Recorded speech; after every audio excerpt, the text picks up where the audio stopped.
Alright, hello, welcome. My name is Shaina and I am an astrologer, but today, because it is World Autism Awareness Month, I'm doing some videos on autism, and so this is the second video, and I guess this little mini series, whatever. If you want to see other videos where I talk about autism, I'll put the playlist in the card. But today I am talking about autism and adulthood. So I've already done a video a while ago about autism and childhood on my old channel called Runaway Germ, which is still up if you want to watch it. And now that I am 27, I know that I'm not like a post-Saturn return adult. I'm not I guess like a midlife adult, but at 27, you are a full-blown adult, okay? If I said young adult, that's like 20, you know? That's like 19. I'm definitely an adult at this point, right? Maybe, I don't know. See, that's why I did the outfit. I figured I would play on the, right, it's childish and then the irony of the video. Okay. Hi, yeah, I'm Shaina. Today I'm talking about my autism. So I'm 27. I was diagnosed late. I was diagnosed at 21. I mean, not as late as some people, but still late, past 18 adulthood. Basically, today I'm talking about the realities of being a late diagnosis autistic female and especially navigating adulthood. Obviously, this is not all female specific, but you know, autism does present very differently in men than women. So that is something to put out there. This is through the lens of a female. But yes, before I get any further into it, if you're interested in astrology, I do sell readings. I have full birth chart readings and tarot readings and all that sort of stuff. If you're into more esoterica, all right. So yeah, my website is shainaemily.com. I also have a TikTok and a personal Instagram. So as I mentioned, this video is especially relevant if you're somebody that got a late diagnosis and what that's like to get a late diagnosis and to kind of navigate that through adulthood. The first thing that took me a while to realize is that figuring out you're autistic is only the first step, okay? Getting a diagnosis is like a whole separate journey in itself. So if you do not have the proper diagnosis yet, like the official one, and you speculate that you're autistic and you're pretty sure, or if you just got it, you know that it was like probably a whole thing. Now, I should preface this with when I was searching for a diagnosis, this was 2018. So potentially since the pandemic and all the autism awareness stuff has been a little bit more out there, maybe it's a lot easier to get a diagnosis. But in my experience, it was extremely, extremely hard. Like really hard. Like the only reason I was able to get one is because I knew somebody who knew somebody who like knew somebody who could get me a reference, and that's why a therapist called me back who could kind of, you know, start that whole process. But even just getting to that point was so hard, okay? Especially specifically trying to find support for adults with autism, like therapy or whatever it might be, like getting a diagnosis center for adults with autism is so rare and so hard to find. And at least in 2017, 2018 time was nearly non-existent. Actually, even up to 2019 and maybe the beginning of 2020, because even at that point I was searching for a therapist that handled adults with autism and it was nearly impossible to find. Sometimes it can be like, wow, I finally have this diagnosis. I understand myself more. I can go into adulthood knowing this. And then it's like, wow, now there's no support basically. I actually have a whole video. I think it's called like Mourning Your Past due to a late autism diagnosis on my old channel. I'll link that down below. I talk about that kind of emotional side to it more. That's not what this video is all about, but it is something that I wanted to bring up. So that's going into like kind of some more diagnosis realities, right? And if you're wondering, why is there no therapists that deal with adults with autism? Why are they all kids? Why do they not deal with adults? And then why is it so hard to get a diagnosis as an adult? Blah, blah, blah. It's because sometimes in reality, there can be no reason to. If you're an ASD1, unless I don't know something, which that could be a potential, I don't think you get any support. At least as far as when I looked it up, it's like once you're over the age of 18 and you have like Asperger's or ASD1 or something, you're not going to get support for it anymore. So I assume that the fact that there's no real financial funding or backing kind of bleeds into the fact as to why there's no support, right? Because there's really no money behind the adults with autism industry, right?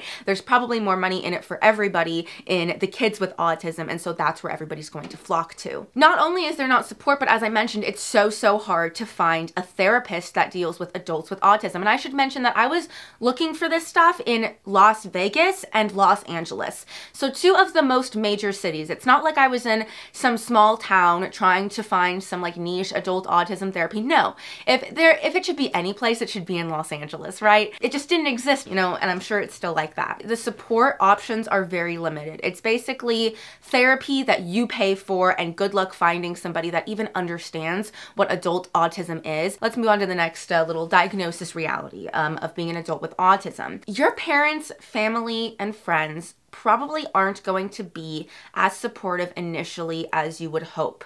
And they also might not really care about that as much as you hoped. Like for you, it can feel like a really, really big deal that you're autistic and like this big mystery, especially the longer you go without being diagnosed, the more it's like a build up to getting it, the more of a big deal it is. If you put so much weight on like how people respond and the fact that people need to care or need to give a shit, you'll get hurt because people won't.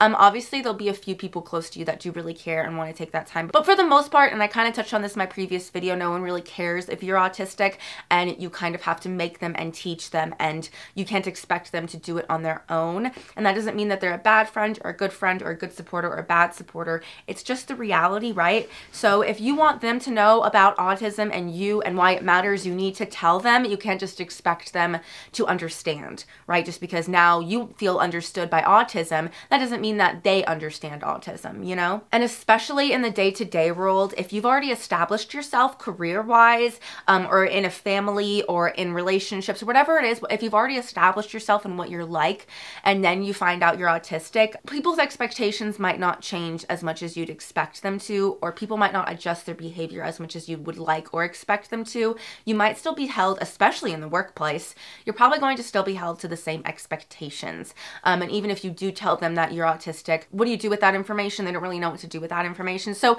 basically all that I've said so far can be summarized in the reality of getting a late diagnosis in adulthood is nobody really cares, but that doesn't mean that you shouldn't.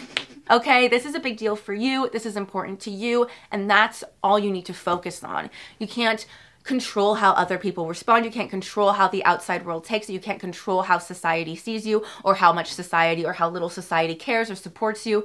You just have to care and support about it yourself. And you know, you're autistic. I'm sure you know how to cut people off, right? Then just cut the people off that don't treat you right or you don't want to be around anymore, right? I feel like we do that very well, okay?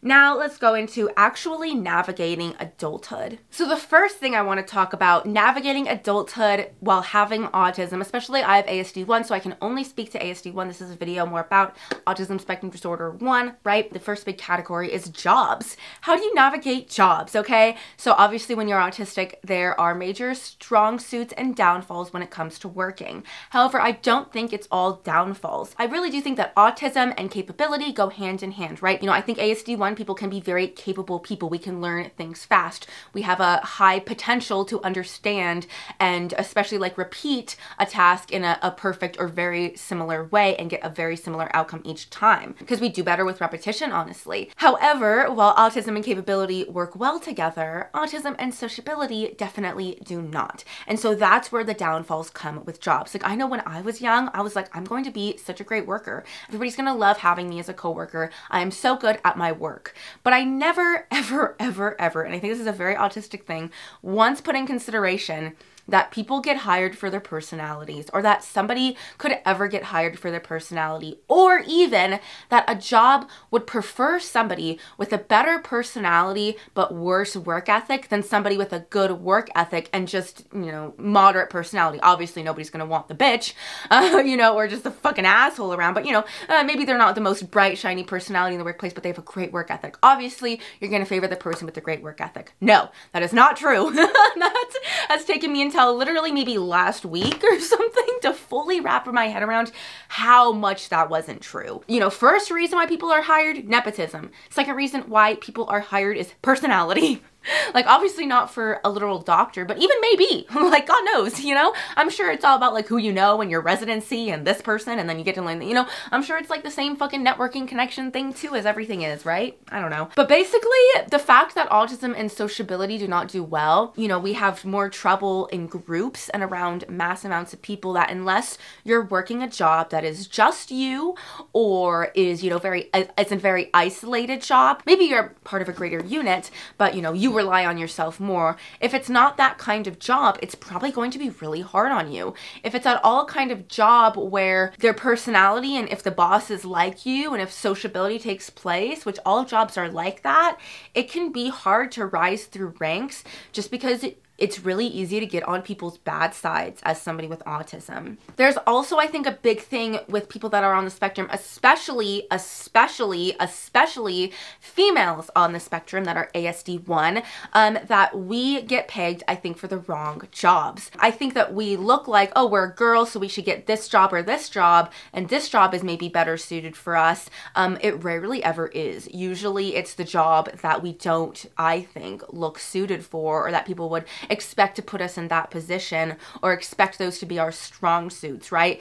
Pattern recognition is not something that is usually a strong suit within females. It's more typically a masculine associated trait. However, I think everybody on the spectrum should be and is very, very good at pattern recognition, right? And that's what something else I want to say. A big strong suit that you should look for in a job, if you're like, don't know what to do, is looking for a job that revolves around pattern recognition, recognizing patterns, making associations with patterns, right? And whatever kind of lens you put that through, that'll be a strong suit, right? Obviously, a lot of people that are on the spectrum like math. What is astrology? But, you know, something completely based on pattern recognition and observing people and their patterns and correspondences and all, you know, putting these things in a puzzle like a Sudoku puzzle, right? That's how astrology can be thought of. It's just through a more esoteric lens, which I was also really good at Sudoku as a kid, so it makes sense, right? And maybe before you were diagnosed with autism, you didn't know that, and you were like, oh, I'm a cute girl, or oh, I'm a good looking guy, or oh, I'm very put together, I would do great in customer service. That's what everybody's telling me I should do,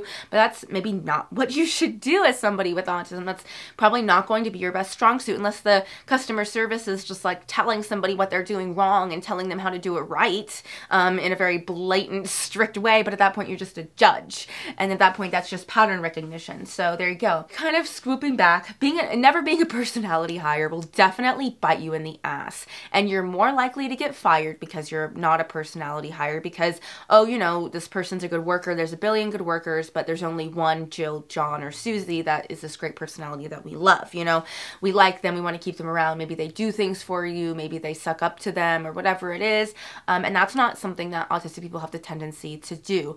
I think there's more of a tendency to keep your head down and do your job at work. Not that I'm never sociable at work. Basically how I am at work is like I'm being paid to talk to the customer. I'm not being paid to talk to my coworkers, right? When I have a job with coworkers. So I don't want to talk to coworkers, and I especially don't want to talk to my bosses and like associate with the authority.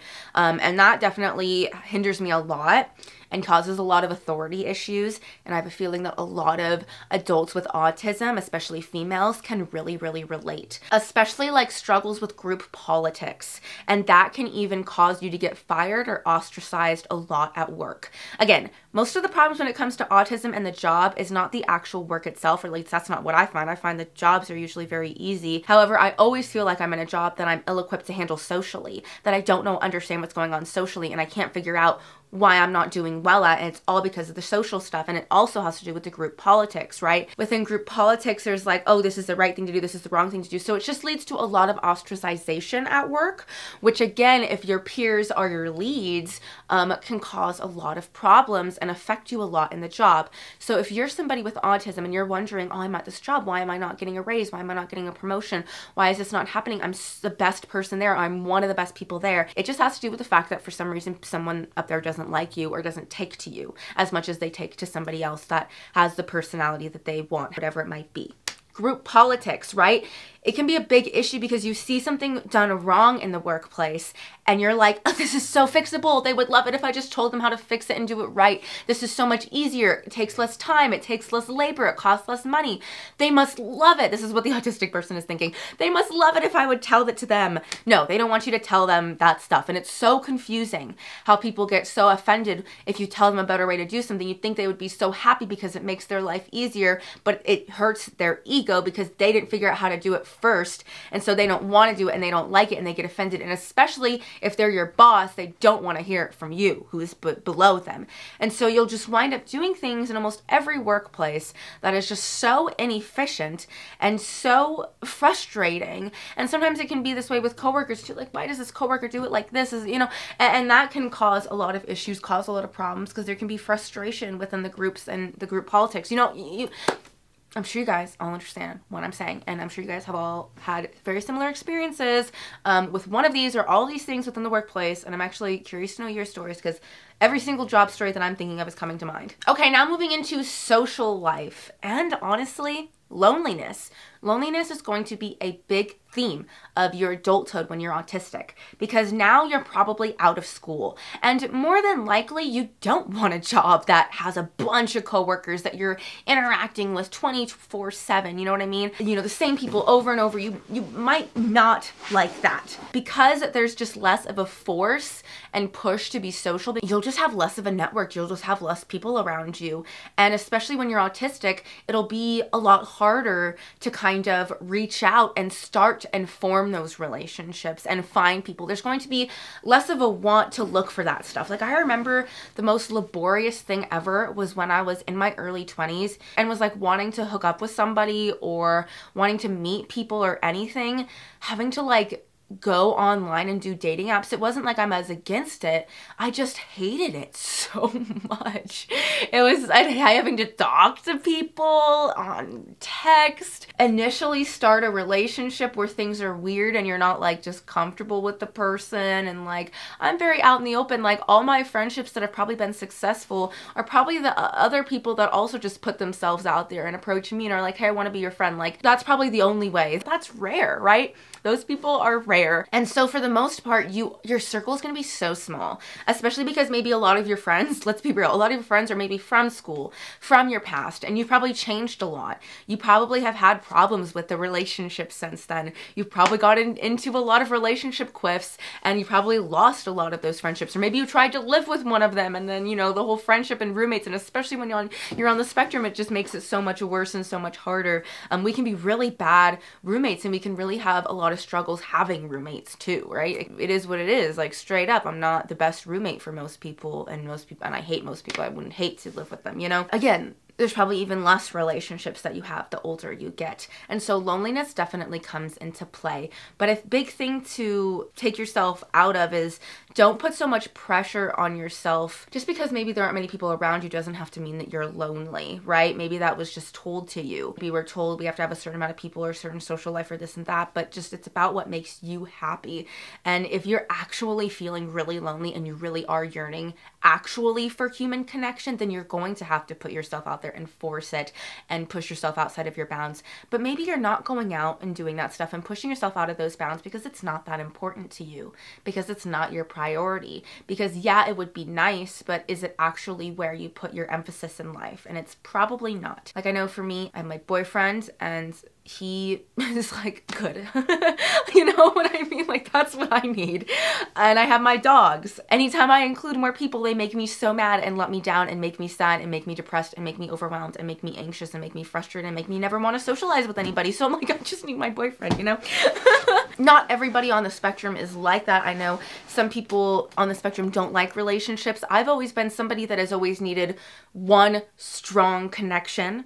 That is like my person or my friend. And that's it. That's always been like my priority. Whatever it is, find that and stick to that. Again, what I'm trying to say is don't let neurotypical social pressures get to your head, right? Live your life how you want to live it. And especially when you're autistic, it's going to, like, your happiness will look so different to any neurotypical's happiness. What makes me happy and how I live my life would probably make anybody else absolutely miserable. And I actually know that because anytime that I feel like I really let people into my home, they're pretty weirded out by how I live and how we live and how, I don't know, just how I am in my life. You know, it's very strange, but it makes me so happy. I've never been happier in my day-to-day lifestyle than I am right now, and it's because I tailored it to suit myself. And I think a lot of it also has to do with limiting the amount of people that are in my life, right? Another big stigma that I kind of want to talk about around adults with autism is like, where are they?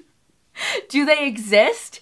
Right? And I feel like my last little snippet answered that question, or hopefully it did. Yes, we exist, we're just alone, and we isolate ourselves, and nobody really knows us after a certain age, and we kind of disappear and lose connections after a certain time, or fade away, or whatever it might be. I think that we grow out of our old selves, and tend to isolate ourselves fairly quickly, and if we don't, it can honestly cause us to have some problems and breakdowns and meltdowns and shutdowns and burnout and all that sort of stuff if we don't suit our life to our needs, right? That's true with anybody. But it's just, the point is that it's harder to navigate that when you're autistic because our needs can just be so ostracized. It's like, sometimes I feel like I'm doing something illegal in the way that I live my life when I'm not. Does that make sense? Like, I'm not doing anything illegal, but it's almost like there are these unwritten social rules that it's like breaking that is almost like breaking a law, even though that's no law that I could be charged with. It's like breaking a social law can feel as big as that, right? Like I almost need to hide because of it sometimes. So basically what I'm saying is like you don't see adults with autism because we don't show ourselves much, not because we don't exist. We isolate ourselves and probably just dig ourselves deep into our craft or whatever it is, right? So something that I wanted to talk about also as far as autism and relationships go, this isn't going to be true for everybody. I don't even know if this is true for me or not, but it's definitely a dynamic that I understand and I see and I can see play out. But basically, I think there's a commonality or a vulnerability for people with autism to go for people that are narcissists, and vice versa. And I did want to talk about this for a second because this might be something that you and everyone relates to, and I think it's actually very common. And even if it's not, like I'm trying to explain this, like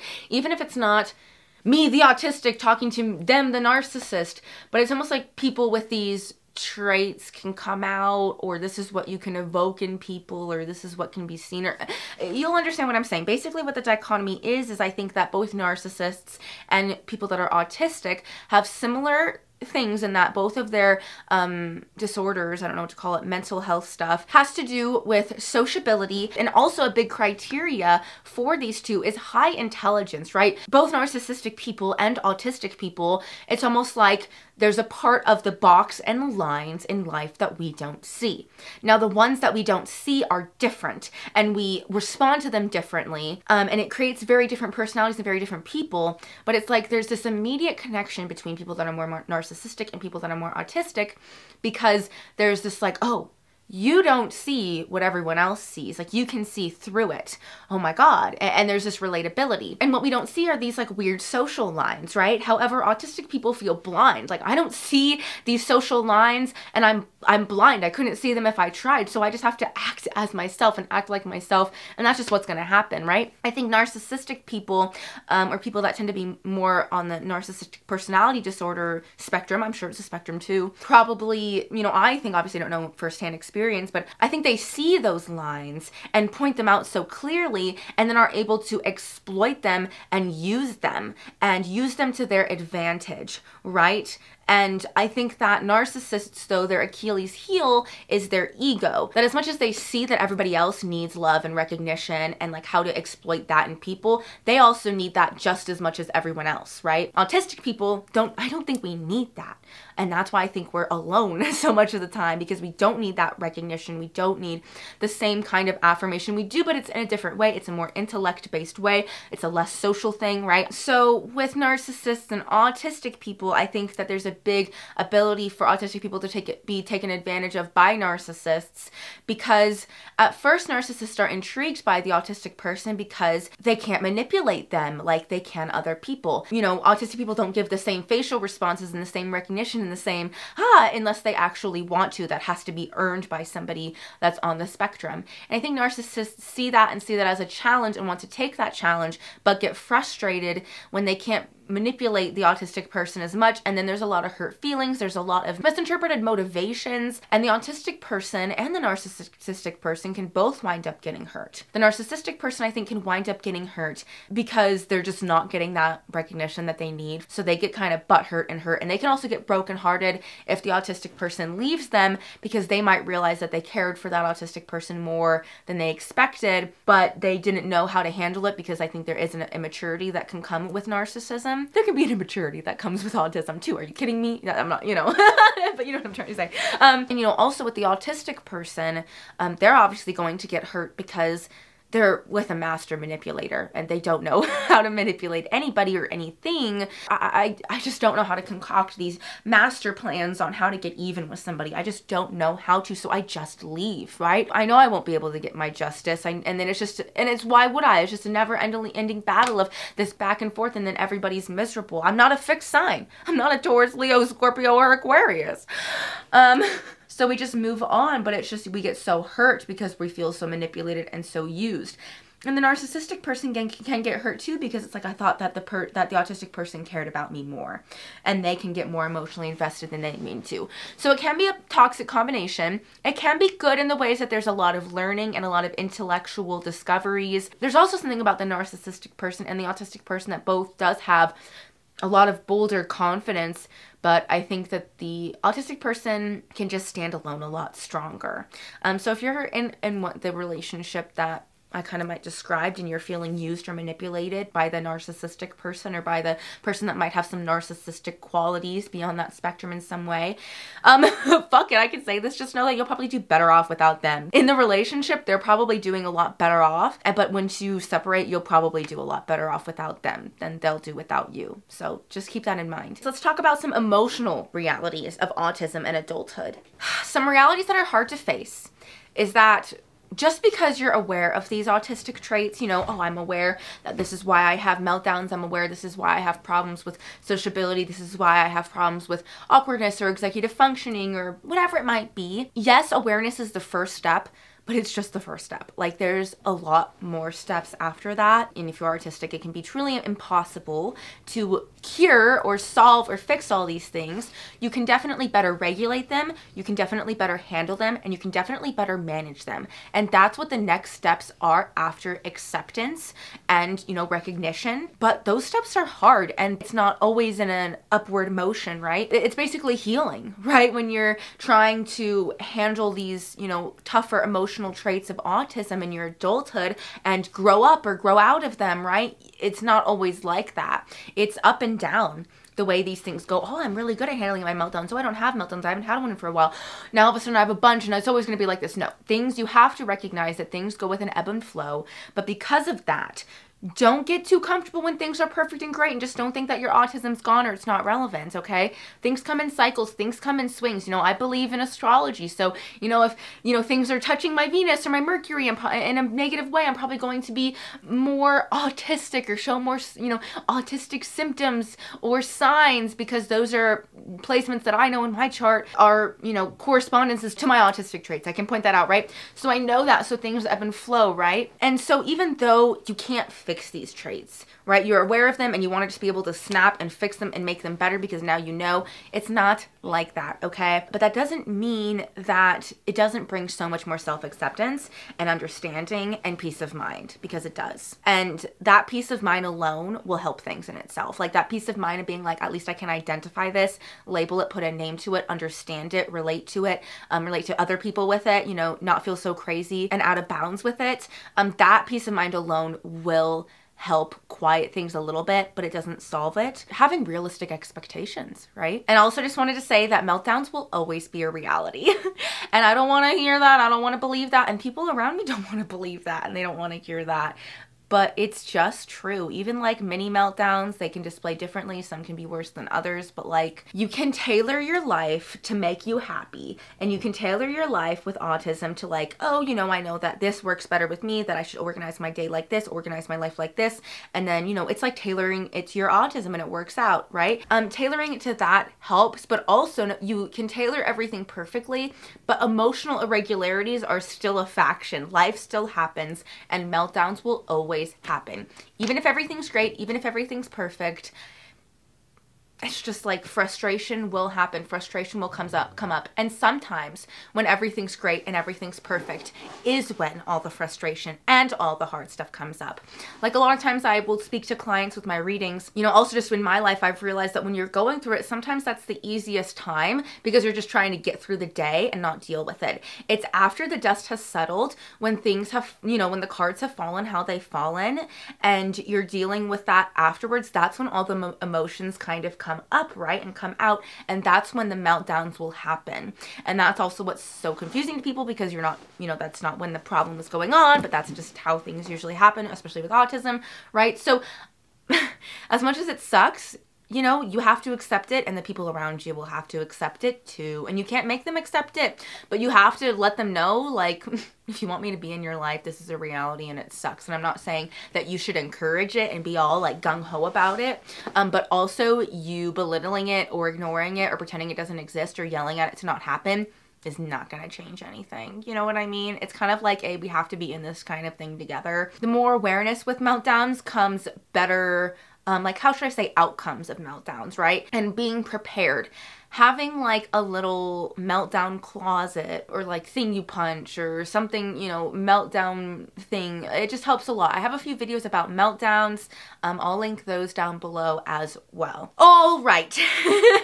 So there's been a lot of more harsher negative things, but it's not all bad. And I really hope that my tone throughout this video has shown that, because I don't think it's all bad. And again, I will reiterate that I would never, ever not be autistic, okay? I love my autism. I love me for my autism.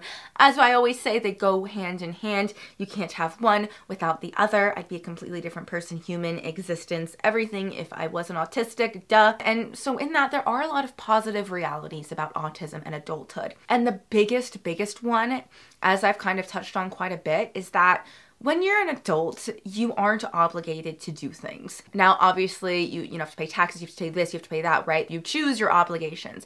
But it's not like you're going to school and you're required to go to school and you have to do what your parents tell you and all that sort of stuff. You can rebel, you can run away, you can do whatever it is that you really want to do. You choose your obligations, is what I'm saying. You aren't also obligated to know people or be around environments you don't want to be in. Like, if you don't want to go to school, you don't have to. If you don't want to go in a grocery store, you can order that shit online. If you don't want to handle phone calls, you can text people. Like, whatever it is, when you're an adult, you get to make those decisions. And because of that, I just found myself to be a lot happier and a lot more relaxed and a lot more at ease and a lot like less stressed out when I do find myself in environments that I wouldn't normally be in, because I don't have to be in them day in and day out. I'm not constantly having to mask. I'm not having to constantly be around a bunch of people I don't like. Obviously, there's always realities of having to be around some people you don't like, but I'm not going to school every day where there's like hundreds of thousands of people and I'm having to know them all. Like I said, okay, just basically, when you're an adult, you can mold yourself to suit your capabilities. And that is a big positive difference that makes all the change in the world. And also, as somebody who's autistic, I feel special, I feel smart, I feel very capable, and I even feel very independent. Independence is definitely possible. I, at this point, don't talk to any of my family.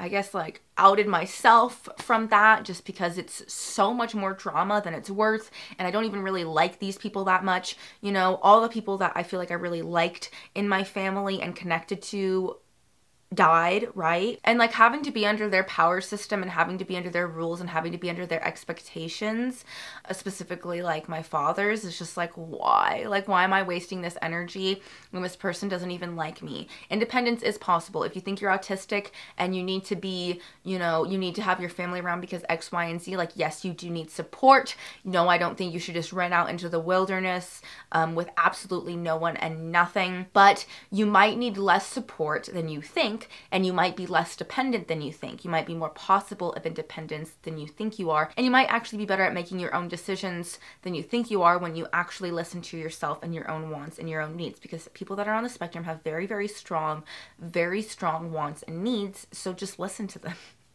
You know, obviously we all have to do things that we don't like sometimes, but you know what I mean. Relationships are also possible. If you don't think it's possible to be in a relationship or partnership with somebody, I definitely think it's possible. However, like, all the realities are true. Drama's still drama. You're still gonna, it's still a person. You still have to navigate it. There are still highs and lows. You have to accept that you won't like everything. You have to accept that there'll be things in the other person that you never thought were even possible and are better than your expectations that you could find in somebody. And then you have to expect, you know what I mean? That's the complications of relationships. But that doesn't mean that they're not possible, and it also doesn't mean that you have to be in a relationship with someone on the spectrum. It does definitely help to be in a relationship with somebody that, you know, is a little bit more mentally different than everybody else, or has something in them that's a little bit off. You guys can understand each other more. I can't think of the right word, you know. And it's definitely possible to find love and to find partnerships and to find relationships. But just in general, I love being autistic. I would never change it. I love the way my brain works. I think it's so much more interesting. Like, also, you know, something big with it being an adult is that you have a lot more time on your hands. Or what I should say is that being an adult is all about how you choose to spend your time, right?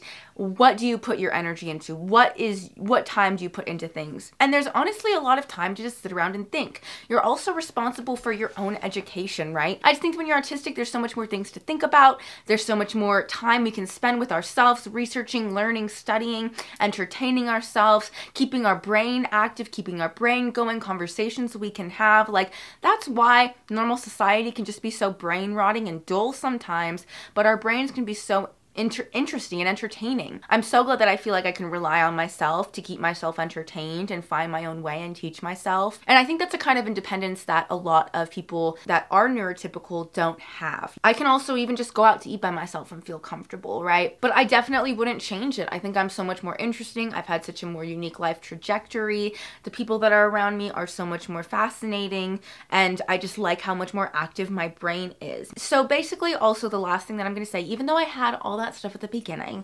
about how hard it is to get a diagnosis and how there's no support afterwards and all that negative stuff, I will say that getting an autism diagnosis does make a huge, huge, huge difference, okay? If you're like, is it worth it to go through all those steps, even though I'm older and I won't get support? For the most part, yes. To get some sort of diagnosis, to get some sort of professional saying that you have autism, I think is really important and really validating and really helpful. And even though it's just the first step, it is still the first step on the journey to like accepting and loving yourself and finding your way and navigating your way as an autistic person through society, through adulthood on this earth. I am so glad I have a diagnosis. I'm so glad I know that I'm autistic, because the second I knew I was autistic, I went, oh, I don't need to fit in these boxes. I don't need to do this shit. I can just do my own thing. I'll never fit into this. I shouldn't expect myself to, right? I need to have my own expectations. I'm on my own race, right? And that's the best part about finding out you're autistic. It may be harder from there afterwards, but it's better, you know? And I'm not gonna sit here and say it gets better, because I don't believe that. I think that's a weird statement to have, but things ebb and they flow, and I am starting to believe that things happen in more synchronicities and for more of a reason than we even know. Like, I think everything has an esoteric, poetic meaning behind it. And I've been a lot more observant about that stuff now. And I don't know where I'm going with this, but yeah, getting an autism diagnosis does make a huge difference.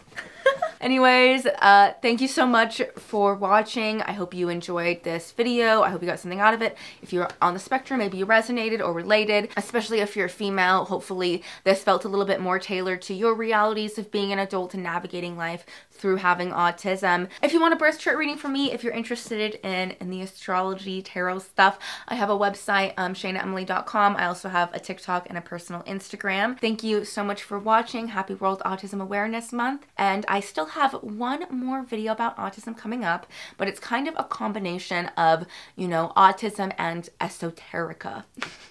I like that word now, esoterica. It's probably not a word. Did I just combine erotica and esoteric? Is that a word? I don't think so. All right, thank you so much for watching. Happy World Autism Awareness Month. Bye.